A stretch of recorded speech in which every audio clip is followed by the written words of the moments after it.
Halo semuanya, perkenalkan saya Shan. Saya kelas 6A, nomor absen 18. Pada kali ini, saya akan mempresentasikan tentang kolaborasi saya, pengaruh globalisasi terhadap hak dan kewajiban masyarakat. Nah, teman-teman, sekarang saya akan masuk kepada PPKM terlebih dahulu. Apa itu hak dan kewajiban? Hak dan kewajiban itu adalah segala sesuatu, hak itu adalah segala sesuatu yang kita dapatkan. Nah, setelah melakukan kewajiban. Nah, kalau kewajiban itu segala sesuatu yang harus dilakukan secara penuh tanggung jawab. Nah, teman-teman, saya akan membahas tentang hak dan kewajiban di zaman sekarang dan di zaman Yesus dulu, teman-teman. Nih, hak dan kewajiban pada zaman dahulu. Dari drama tentang kelahiran Mesias, diketahui bahwa hak dan kewajiban sudah ada dari zaman tersebut. Seperti hak beribadah, rakyat miskin berhak mendapatkan sedekah, hak memperoleh makanan dan tempat tinggal yang layak, serta hak berkumpul bersama. Sedangkan kewajiban kita dapat kita lihat seperti membayar pajak kepada raja, kaisar, atau pemerintah. Pada sehari Sabat diwajibkan tidak boleh kerja. Masyarakat wajib tunduk dan patuh pada kaisar atau raja, teman-teman. Seperti yang kita ketahui bahwa hak adalah segala sesuatu yang kita dapatkan setelah kita melaksanakan kewajiban. Sedangkan kewajiban adalah segala sesuatu yang kita lakukan dengan penuh tanggung jawab. Nah, teman-teman, di sini ada beberapa contoh haknya. Hak di zaman Yesus dan di zaman sekarang. Contoh hak pada zaman dahulu adalah hak berkumpul bersama. Dan kewajiban orang pada zaman dulu adalah membayar pajak kepada kaisar, raja, atau pemerintah. Nah, kalau ini hak warga.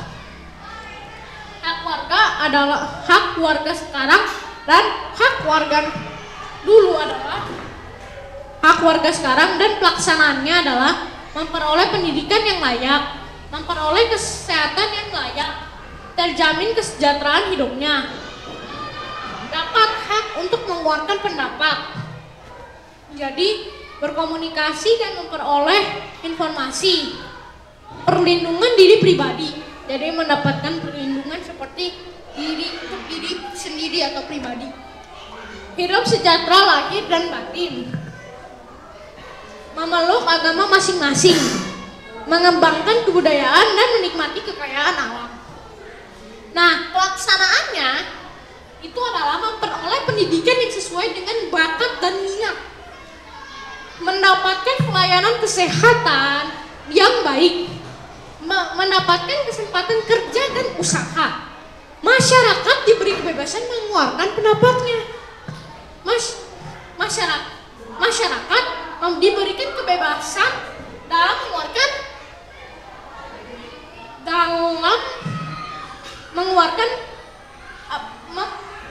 diberikan kebebasan dan akses terhadap informasi. Perlindungan saksi kepada mereka yang berstatus saksi, mendapatkan jaminan sosial berbentuk BPJS, bebas menjalankan ibadah sesuai agamanya, terjangkit berbagai macam penyakit,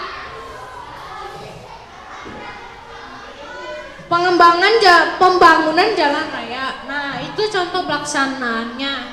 Nah, ini hak-hak warga yang kita dikategorikan sebagai hak warga, ya, hak asasi yang dikategorikan sebagai hak asasi warga. Seperti ini, hak mempertahankan hidup, hak tentram, hak atas lingkungan hidup, hak memilih, mempunyai keyakinan politiknya, hak mengeluarkan pendapat, hak berkumpul dan berserikat, hak memilih pekerjaan, hak atas pekerjaan yang layak dan hak atas jaminan sosial. Nah, teman-teman, kewajiban sebagai warga masyarakat adalah taat dan patuh pada pemerintah, menjaga ketertiban umum, turut menjaga kelestarian budaya bangsa, menjaga keamanan wilayah, melestarikan sumber daya alam, mengikuti pendidikan dasar, menjunjung hukum dan pemerintahan Indonesia, menjaga persatuan dan kesatuan, bela negara, tunduk pada undang-undang.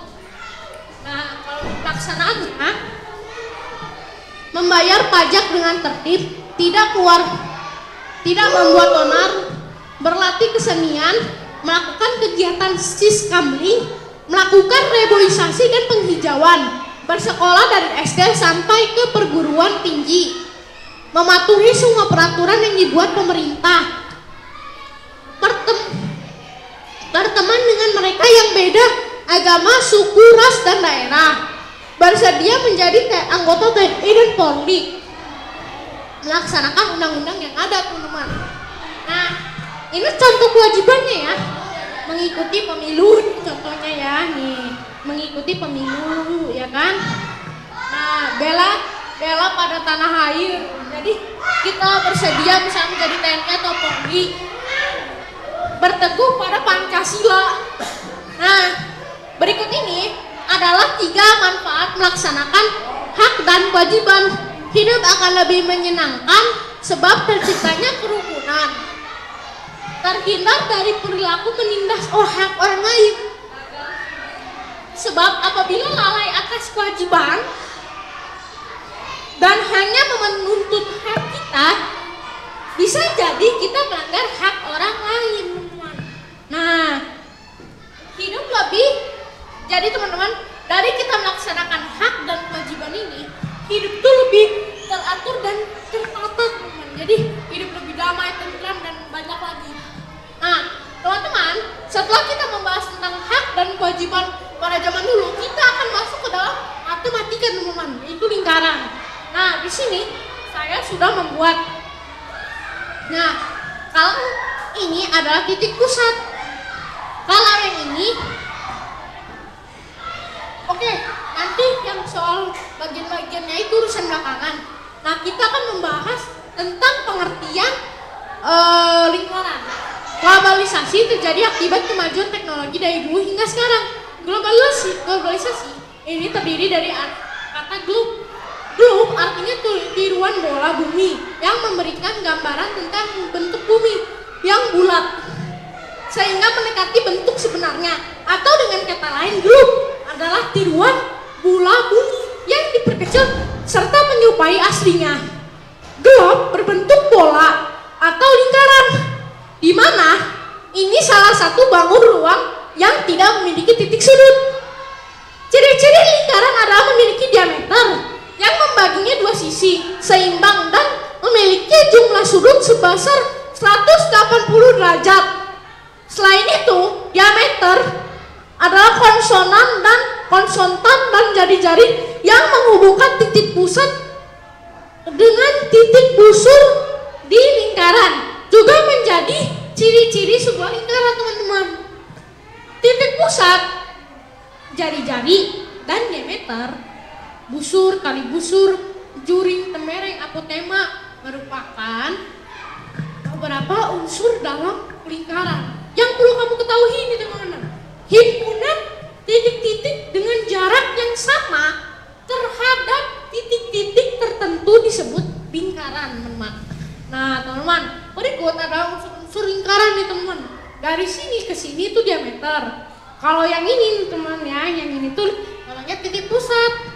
Nah, kalau yang ini namanya jari-jari. Kalau dari sini macam diameter. Nah, kalau ini namanya juring, teman-teman. Oke, C itu namanya juring.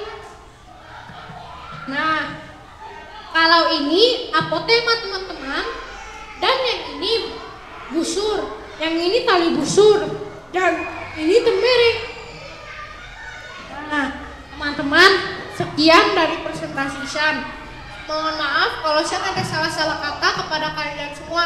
Terima kasih telah memberikan kesempatan kepada saya pada hari ini. Sampai jumpa.